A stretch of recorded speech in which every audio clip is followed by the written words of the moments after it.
Sebagai bagian dari tahapan kampanye pemilihan Wali Kota Palembang tahun 2018-2023, DPRD Kota Palembang menggelar rapat paripurna istimewa masa persidangan pertama tahun kerja 2018 tentang penyampaian visi, misi, dan program dari calon wali kota dan wakil wali kota Palembang periode 2018-2023 bertempat di ruang rapat paripurna DPRD Kota Palembang. Dalam rapat paripurna yang dipimpin langsung Darmawan, Ketua DPRD Kota Palembang, yang didampingi Wakil Ketua DPRD Palembang, serta PJS Wali Kota Palembang Ahmad Najib.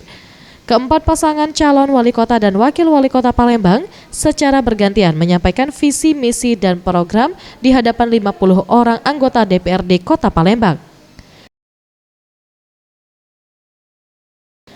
Darmawan, Ketua DPRD Kota Palembang, mengatakan tahapan pilkada ini harus dilalui para calon wali kota Palembang. Dari visi misi yang disampaikan para paslon DPRD Palembang sudah cukup bagus. Namun masyarakat boleh untuk menilai kembali. Yang terpenting bagi paslon yang terpilih harus dapat bersinergi dengan DPRD. Ini kan merupakan konstitusi, tahapan-tahapan pilkada. Tapi alhamdulillah, kalau soal yang disampaikan oleh Adinda tadi wartawan, silakan masyarakat menilai visi misi mana yang bagus. Tapi kami selaku pimpinan dan Ketua DPRD Kota Palembang dan sekalian pimpinan rapat, visi mereka cukup bagus. Diharapkan bagi paslon yang terpilih nantinya dapat merealisasikan semua visi misi yang telah disampaikan pada rapat paripurna ini dan mempertanggungjawabkannya kepada masyarakat.